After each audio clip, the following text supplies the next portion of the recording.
I remember when this process first started, I thought SEIU came and spoke to us at ACA, and they, to me, represented a large and powerful union who had experience negotiating with the county, who indicated they had trained negotiators, that they had labor lawyers as resources, that they knew what they were doing, and that they had a great deal of political power that they would bring to bear on the process.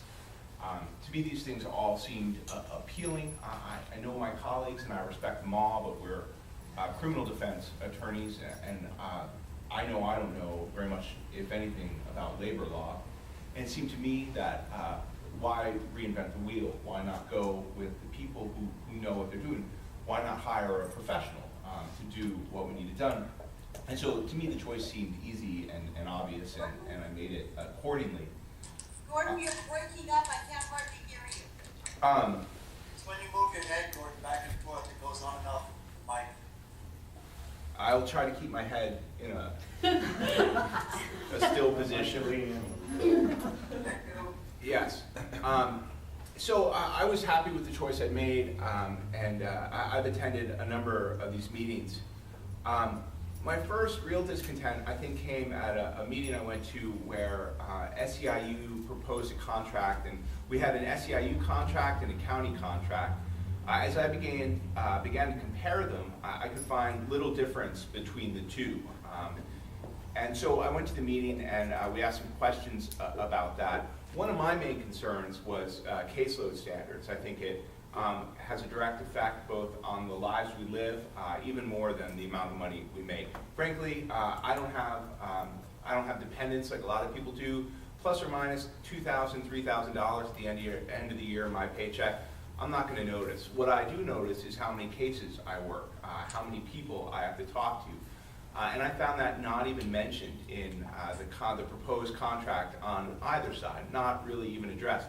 When I asked the negotiating team why caseloads weren't addressed, they told me, we have full-time jobs too, we can only do this so many hours a week, we don't have time to work that out right now. And that, to me, was a sort of horrifying realization that these people on the negotiating team, well-meaning as they were entirely on their own without really any support from this union. I asked the union representative, well, what about this political power you said you would bring to bear on the negotiating process? And he told me, sitting in the meeting, that, well, the negotiating process isn't really the place to bring political power to bear. And so it immediately became clear to me that the two real promises I thought they had made to me, the two promises which had curried my favor, that A, they were experts with experience and resources, and B, that they would be there for our negotiating team, were both not followed up on, not true. They made some promises about polling too, about going in-house and not going in-house, that I feel that they abandoned. Ultimately, it seemed to me like they left us on our own to negotiate this contract, and it seems to me like if we're going to be on our own, we might as well be on our own. Compared to a guild where we hire an attorney whose loyalties are undivided, who does what we ask him to do, who represents us and only us, who owes no political favor nor seeks no political favor from the county, who does only what we ask him to do. And more that seemed like the superior choice to this union, who seemed like they had no familiarity with what we did or desire to follow